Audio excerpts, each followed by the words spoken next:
പ്രണയസഖി ഭാഗം 6. ഗൗതം കൈ കഴുകി വന്നിരുന്നതും പൂജ അവൻ്റെ പ്ലേറ്റിലേക്ക് ചോറും കറിയും വിളമ്പിക്കൊടുത്തു. പരസ്പരം ഒന്നും മിണ്ടിയില്ലെങ്കിലും ഇടയ്ക്കിടെ അവനവളെ നോക്കുന്നുണ്ടായിരുന്നു. എന്തോ പൂജയ്ക്കത് കാണുമ്പോൾ എന്തോ കള്ളം ചെയ്ത് കുട്ടിയെപ്പോലെ ആകെ ഒരു പരവേശം തോന്നും. അവനുള്ളതെല്ലാം എടുത്തു കൊടുത്തിട്ട് അവളും ഇരുന്ന് കഴിക്കാൻ തുടങ്ങി. പൂജയ്ക്ക് അവൻ്റെ അടുത്ത് ഇങ്ങനെ ഇരിക്കും തോറും ശ്വാസം മുട്ടുന്ന പോലെ തോന്നി. ഗൗതം പെട്ടെന്ന് കഴിച്ചെണീറ്റ് പോയതും പൂജ ആശ്വാസത്തോടെ ഇരുന്ന് കഴിക്കാൻ തുടങ്ങി. കല്യാണത്തിന് മുൻപുള്ള ജീവിതമല്ല അതിനുശേഷം, അതുകൊണ്ട് സൂക്ഷിക്കണം. എന്തെങ്കിലും പ്രശ്നം വന്നാൽ താനൊരാൾ മാത്രമാകും കുറ്റക്കാരി.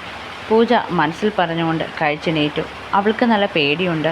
ഗൗതം എന്തെങ്കിലും അറിഞ്ഞാൽ, അല്ലെങ്കിൽ അവനൊരു ചെറിയ സംശയം മതി പിന്നീട് അങ്ങോട്ടുള്ള ജീവിതം ദുരിതപൂർണമാകാൻ. പൂജ. മുകളിൽ നിന്നുള്ള ഗൗതമിൻ്റെ വിളി കേട്ടാണ് പൂജ അടുക്കളയിൽ നിന്ന് ഹാളിലേക്ക് വന്നത്. ഇന്ന നിനക്കാ ഫോൺ.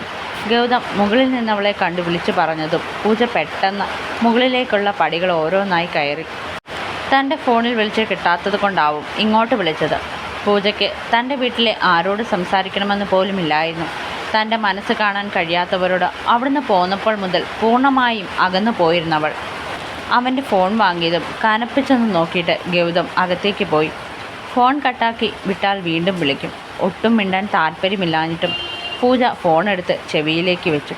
ഹലോ മോളെ, എത്ര നേരമായി വിളിക്കുന്നു. ഇന്നലെയും വിളിച്ചു. നീ എന്താ ഫോൺ എടുക്കാത്തത്? എന്തിനെടുക്കണം? നിങ്ങളെല്ലാവരും കൂടി നിങ്ങളുടെ ഇഷ്ടത്തിന് വിട്ടതല്ലേ. എൻ്റെ മനസ്സെന്താണെന്ന് കണ്ടോ ആരേലും? മറുഭാഗത്ത് നിന്ന് അമ്മയൊന്നും മിണ്ടുന്നില്ലെന്ന് കണ്ടതും അവളൊന്ന് നിർത്തി. എന്തിനാ വിളിച്ചേ? സുഖവിവരം തിരക്കാനാണെങ്കിൽ കേട്ടോ, എനിക്കിവിടെ നല്ല സുഖമാണ്. ഇനി ഇതറിയാനായി ഇങ്ങോട്ട് വിളിക്കുകയേ വേണ്ട. ദേഷ്യത്തോടെ ഫോൺ കട്ടാക്കിയവൾ. സ്വന്തം വീട്ടുകാരോട് വല്ലാത്ത ദേഷ്യം തോന്നിയവൾക്ക്. അവർ കാരണമാണ് താനിപ്പോൾ ഇതെല്ലാം അനുഭവിക്കുന്നെന്നുള്ള ചിന്ത അവളിൽ അമർഷം കൂട്ടി. തൻ്റെ ഇഷ്ടത്തിന് കുറച്ചെങ്കിലും വില കൽപ്പിച്ചിരുന്നതിൽ ഇങ്ങനെയൊന്നും ആകില്ലായിരുന്നു. അവിടെ പക്ഷേ തൻ്റെ സന്തോഷമായിരുന്നില്ല അവർക്ക് വലുത്.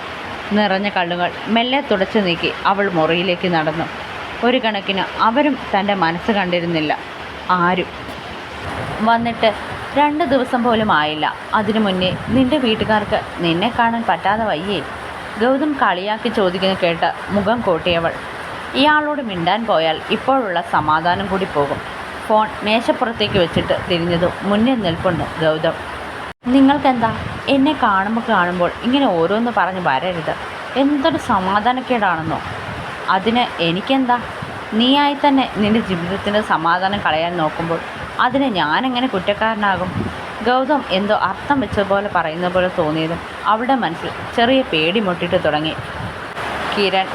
അവനെ അടുത്തറിയുന്നവർ മാത്രം വിളിക്കുന്ന പേരാണ് കണ്ണൻ. അവൻ തന്നെ കോണ്ടാക്റ്റ് ചെയ്ത കാര്യം എങ്ങാനും അറിഞ്ഞു കാണുമോ? നിനക്കെന്താ? കുറച്ച് നേരമായി ഞാൻ ശ്രദ്ധിക്കുന്നുണ്ട്. ആകെ ഒരു വിറയൽ, എന്തോ കള്ളത്തരം ഒളിപ്പിക്കുന്നത് പോലെ. ഇത് തന്നെ എപ്പോഴും നിങ്ങൾ എന്തിനാ ചോദിക്കുന്നത്? എനിക്കൊരു കള്ളത്തരവുമില്ല. ആർക്കറിയാം, പഴയ കാമുകൻ്റെ കൂടെ പോകാൻ ഉദ്ദേശം വല്ലതും ഉണ്ടോ നിനക്ക്? എന്നെ നാണം കെടുത്താൻ എന്തെങ്കിലും ഉദ്ദേശമുണ്ടോ? അങ്ങനെ എന്തെങ്കിലും ഉണ്ടായാൽ. ഗൗതമിൻ്റെ മുഖം ഞൊടിയിടയിൽ മാറി. അവൻ്റെ മുഖം മാറുന്നത് കാണുമ്പോൾ തന്നെ അവൾക്ക് പേടിയാണ്. അത്ര നേരം കാണുന്ന ആളെയല്ല. എന്താടി, നീ എന്താ എന്നെ ഇങ്ങനെ നോക്കുന്നത്? അതിന് മാത്രം ഞാൻ നിന്നെയൊന്നും പറഞ്ഞില്ലല്ലോ. അവളിൽ നിന്ന് മറുപടിയൊന്നും കിട്ടാതെ വന്നതും അവൻ ചോദിച്ചു. എനിക്കങ്ങനെ എന്തെങ്കിലും ചെയ്യാനായിരുന്നേൽ കല്യാണത്തിന് മുന്നേ ആകാമായിരുന്നു. ഇങ്ങനെയൊരു കുരുക്കിൽ വന്ന് പെട്ടിട്ട് വേണ്ട. പൂജ മറഞ്ഞതും അവൻ്റെ മുഖമൊന്ന് അയഞ്ഞു. അങ്ങനെ ഉറപ്പിച്ച് പറയാനൊന്നും പറ്റില്ല. ഇപ്പോഴത്തെ പെണ്ണുങ്ങളല്ലേ. കല്യാണത്തിന് മുന്നേ വീട്ടിൽ പൂട്ടിയൊക്കെ ഇട്ടേക്കൂടെ എന്നിൽ എങ്ങനെ പോകാനാ? കല്യാണം കഴിക്കുകയല്ലാതെ മറ്റൊരു വഴിയും കാണില്ല. അവിടുന്ന് രക്ഷപ്പെട്ട് വന്നു കഴിയുമ്പോൾ പിന്നെ എങ്ങനെയെങ്കിലും പോകാമല്ലോ. പൂജയ്ക്ക് ഗൗതം പറയുന്നതൊക്കെ കേട്ട് ദേഷ്യം വന്നു. ഈ പറഞ്ഞതൊക്കെ കല്യാണത്തിന് ഒരു ദിവസം മുന്നേ ആയിരുന്നു സംഭവിച്ചേനെ. പക്ഷേ ഈ നിൽക്കുന്നവൻ എപ്പോൾ തൻ്റെ കഴുത്തിൽ താലി കെട്ടിയോ അപ്പോൾ മുതൽ അങ്ങനെയൊരു ചിന്ത തനിക്കില്ല.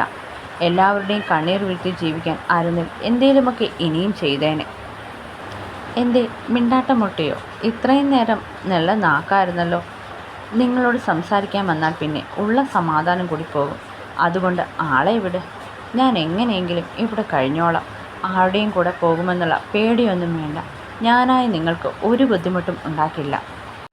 അത്രയ്ക്ക് ത്യാഗമൊന്നും വേണ്ട. നിനക്ക് പോകണേൽ പൊക്കോ കേട്ടോ. അല്ലാതെ ഞാൻ നിന്നെ പിടിച്ചു വെക്കുകയൊന്നുമില്ല. ഗൗതമിൻ്റെ കണ്ണുകളിൽ അത് പറയുമ്പോൾ കണ്ണിലെരിയുന്ന അവൾ കണ്ടു. ഇയാളെ സൂക്ഷിക്കണം, വല്ലാത്തൊരു സൈക്കോ മൈൻഡാണ്, ഇങ്ങനെയൊക്കെ പറയും. എന്നിട്ട് എൻ്റെ വായിൽ നിന്ന് എന്തെങ്കിലും വീണിട്ട് വേണം അതിൽ പിടിച്ചു തൂങ്ങാൻ. അവനെ നോക്കി മനസ്സിൽ പറഞ്ഞവൾ വല്ലാത്തൊരു ചുഴിക്കകത്ത് വന്നു പെട്ടതുപോലെ അവൾക്ക് ഒരേ സമയം തൻ്റെ വീട്ടുകാരോടും കിരണിനോടും ദേഷ്യം തോന്നി. ഇപ്പോൾ ഗൗതമിന് മുന്നിൽ നിന്ന് ഇങ്ങനെയൊക്കെ കേൾക്കാൻ കാരണക്കാരൻ തൻ്റെ വീട്ടുകാർ മാത്രമല്ല, കിരൺ കൂടിയാണ്. സ്നേഹിച്ച ആളെ കിട്ടിയതുമില്ല, അതിൻ്റെ പേരിൽ കുറേയധികം അനുഭവിക്കുകയും നാണം കെടുകയും ചെയ്തു. അതിൻ്റെ ബാക്കി എന്നോണം ഇവിടെയും വന്ന് കിടന്ന് അനുഭവിക്കുന്നു. അന്ന് അങ്ങനെയൊന്നും തൻ്റെ ജീവിതത്തിൽ സംഭവിച്ചില്ലായിരുന്നെങ്കിൽ ഇയാളുടെ വായിലിരിക്കുന്നത് കൂടി ഇപ്പോൾ ഇങ്ങനെ കേൾക്കേണ്ടി വരില്ലായിരുന്നു. ജീവിതം തിരുത്തിക്കുറിക്കാൻ ഇനിയൊരവസരമുണ്ടാകില്ലല്ലോ. പൂജ ഒന്നും മിണ്ടാതെ ഉണങ്ങിയ തൻ്റെ തുണികൾ കസാരയിലിരിക്കുന്നിടത്ത് മടക്കി വെക്കാൻ തുടങ്ങി. തന്നെ മനഃപൂർവ്വം ഒഴിവാക്കാൻ വേണ്ടിയാണ് അവൾ അങ്ങനെ ചെയ്യുന്നതെന്ന് മനസ്സിലായതും അവൻ അരിശത്തോടെ പുറത്തേക്കിറങ്ങി ഡോർ ശക്തമായി വലിച്ചടിച്ചു. പൂജയും അത് ആഗ്രഹിച്ചിരുന്നു. കാരണം ഇനിയും ഇങ്ങനെ പറഞ്ഞുകൊണ്ടിരുന്ന് വഴക്ക് കൂടുകയുള്ളെന്ന് അവൾക്ക് തോന്നി. അവൻ പോയതും അവൾ ശ്വാസമൊന്ന് വലിച്ചുവിട്ട് അങ്ങനെയിരുന്നു. പണ്ട് ആരോ പറയുന്നത് കേട്ടിട്ടുണ്ട്, എത്ര ഇഷ്ടമില്ലാത്ത വിവാഹമാണേലും കല്യാണം കഴിഞ്ഞ് ചെന്ന് കഴിയുമ്പോൾ പെണ്ണിൻ്റെ പഴയ കാലമൊന്നും ഭർത്താവിനോട് പറയരുതെന്ന്. അതിപ്പോൾ എത്ര സ്നേഹമുള്ള ആണാണേലും നേരത്തെ ഒരുത്തൻ്റെ കൂടെ സ്നേഹിച്ച് നടന്നതാണെന്നൊക്കെ അറിഞ്ഞാൽ പിന്നെ ജീവിതത്തിൽ അവർ നമുക്ക് സമാധാനം തരില്ലെന്ന്. എനിക്ക് ഇനി ഒരിക്കലും അയാൾ അങ്ങനെ ഒരു കാര്യം തരുമെന്ന് തോന്നുന്നില്ല. അവളൊരു നെടുവീർപ്പോടെ മടക്കി വെച്ച തുണികളും എടുത്ത് അലമാരയ്ക്കടുത്തേക്ക് നടന്നു. ആലോചിക്കുമ്പോൾ അവൾക്ക് വലിയ വിഷമം തോന്നുമെങ്കിലും ഒന്നും ഓർക്കാനും പാടില്ല. പൂജ അവൾക്കറിയാവുന്ന രീതിയിൽ ഓരോന്ന് ചെയ്യാനൊക്കെ തുടങ്ങിയിട്ടുണ്ട്. പ്രത്യേകിച്ച് ജോലികളൊന്നും തന്നെ ഇല്ലെങ്കിലും വെറുതെ ഇരിക്കാൻ അവൾ ഒരിക്കലും ഇഷ്ടപ്പെട്ടിരുന്നില്ല. അതിനൊരു കാരണം പഴയ ഓർമ്മകൾ മനസ്സിലേക്ക് തിരുത്തി വരുന്നതായിരുന്നു. എന്തൊക്കെ പറഞ്ഞാലും പ്രത്യേകിച്ച് കാരണങ്ങളില്ലാതെ സാഹചര്യം കൊണ്ട് പിരിഞ്ഞതല്ലേ, അതൊരു വേദനയായി മനസ്സിലങ്ങനെ കിടക്കും. ഗൗതം അടുത്ത് വരുമ്പോൾ ശരിക്കും പേടിയാണ്. അയാളുടെ മനസ്സിൽ എന്താണെന്നറിയില്ല. ഒരു വെട്ടുവിത്തിനെ പോലെയാണ് അവൻ. മനസ്സിൽ താൻ കിരണൊപ്പം അഴിഞ്ഞാടി നടന്നൊരു പെണ്ണായതുകൊണ്ടാണോ? അതിന് മാറ്റാനൊന്നും കഴിയില്ല. കിരൺ കാണണമെന്ന് പറഞ്ഞ് മെസ്സേജ് ഇട്ടതിൽ പിന്നെ രണ്ടാമതൊരു മെസ്സേജ് വന്നിട്ടില്ല. അതൊരു കണക്കിന് നന്നായി. അവനെ കാണാൻ എങ്ങനെയാ പോകുന്നത്? അതൊരിക്കലും ശരിയല്ല. ഗൗതം തൻ്റെ കഴുത്ത് താലി കെട്ടുന്നതിന് 1 മിനിറ്റ് മുമ്പെങ്കിലും കിരൺ തന്നെ തേടി വരുമെന്ന്. ഇനിയിപ്പോൾ അതിനെന്ത് കാരണം പറഞ്ഞു വന്നാലും ആ സമയത്ത് വരാത്ത അവൻ്റെ ഒരു ന്യായങ്ങളും എനിക്ക് കേൾക്കണ്ട. അത്രത്തോളം അനുഭവിച്ചിട്ടുണ്ട്, നാണം കെട്ടിട്ടുണ്ട്. ഇരുന്ന് സ്വപ്നം കാണുവാണോ?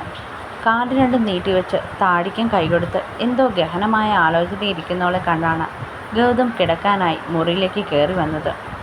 രാവിലെ അങ്ങനെയൊക്കെ പറഞ്ഞതിൽ പിന്നെ ഇപ്പോഴാണ് അവനെ കാണുന്നത്.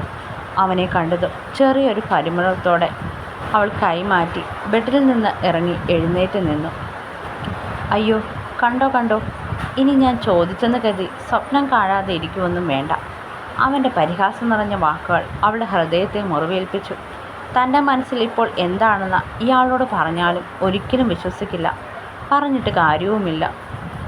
അവൾ സ്വയം പറഞ്ഞ് അവനെ നോക്കി.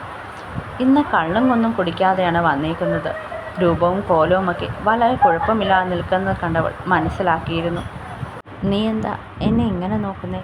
അവൻ്റെ രൂക്ഷമായ ചോദ്യം കേട്ടപ്പോഴാണ് താൻ ഇത്രയും നേരം അവനെ തന്നെ നോക്കി നിൽക്കുമായിരുന്നെന്ന് അവൾ ഓർത്തത്. ഇയാൾ എന്ത് കരുതി കാണും? അല്ലേ തന്നെ നേരെ നോക്കിയാൽ ഓരോന്ന് പറഞ്ഞ് വഴക്കാണ്. അതിൻ്റെ കൂടെ നിനക്കെന്തെങ്കിലും പറയാനുണ്ടെങ്കിൽ എന്നോട് എൻ്റെ മുഖത്ത് നോക്കി പറയണം. അല്ലാതെ ചുണ്ടിനിടയ്ക്ക് വെച്ച് പെറുപെറുത്താൽ ഞാൻ എങ്ങനെ അറിയാനാ? അറിയാൻ മാത്രം ഒന്നും ഞാൻ പറഞ്ഞില്ല. അവൾ ചെറിയ ദേഷ്യം കയറി പറഞ്ഞു. എനിക്കറിയാടി നിൻ്റെ മനസ്സിൽ ഞാൻ നിൻ്റെ ജീവിതത്തിലേക്ക് വന്ന വില്ലനാണെന്ന്. എനിക്ക് ഉറക്കം വരുന്നു. നിങ്ങളോട് സംസാരിക്കാൻ നിന്നാൽ ഉള്ള സ്വസ്ഥത കൂടി പോകും. പൂജ കിടക്കാനായി ഒരുങ്ങിയതും അവളുടെ കയ്യിൽ പിടിച്ച് വലിച്ച് തനിക്കടുത്തേക്ക് അടുപ്പിച്ചവൻ. എങ്ങോട്ടാ നീ ഓടുന്നേ? വിടുന്നുണ്ടോ എന്നെ? നിങ്ങൾക്ക് നാണമില്ലേ എന്നെ ഇങ്ങനെ തടഞ്ഞു നിർത്താൻ? ഒരു പെണ്ണിൻ്റെ കയ്യിൽ വെറുതെ ഇങ്ങനെ കയറി പിടിക്കും. മുന്നേ ഒരു വട്ടം ഓർക്കണം. എന്തിനാ? ഞാൻ പിടിച്ചത് എൻ്റെ റൂമിൽ വെച്ച് എൻ്റെ ഭാര്യയാണ്. നീ ഇന്നലെ വരെ ആരുടെ കാമുകയാണേലും ഞാൻ താലി കെട്ടിയ നിമിഷം മുതൽ നീ എൻ്റെയാണ്. പറയുന്നതിനൊപ്പം അവൻ്റെ കൈ മുറുകി. വേദന കൊണ്ട് അവളുടെ കണ്ണു നിറഞ്ഞു. നിറഞ്ഞ കണ്ണുകൾ കണ്ടതും അവൻ പെട്ടെന്ന് അവളുടെ കൈ വിട്ട് പൂജ ഒന്നും മിണ്ടാതെ പോയി കിടന്നതും ഗൗതം ഫോണുമെടുത്ത് പുറത്തേക്ക് ഇറങ്ങിപ്പോയിരുന്നു. കുറച്ച് നിമിഷങ്ങൾ മുന്നേ രണ്ടാളിലും എന്തൊക്കെയാണ് നടന്നതെന്നുള്ളത് അവരുടെ ചിന്തകളിലൂടെ കടന്നു പോയിരുന്നു. അടുത്ത പാർട്ട് നാളെ. ഇന്നത്തെ പാർട്ട് വായിച്ചിട്ട് കമൻറ്റ് ചെയ്യാൻ മറക്കരുത്. ഞാൻ പറഞ്ഞല്ലോ, കമൻറ്റ് ഇടുവാണെങ്കിൽ ഡെയിലി പോസ്റ്റ് ചെയ്യാം. എല്ലാവരും നല്ല സപ്പോർട്ട് തരുന്നുണ്ട്, വായിക്കുന്നുണ്ട്. ഒരുപാട് സന്തോഷം.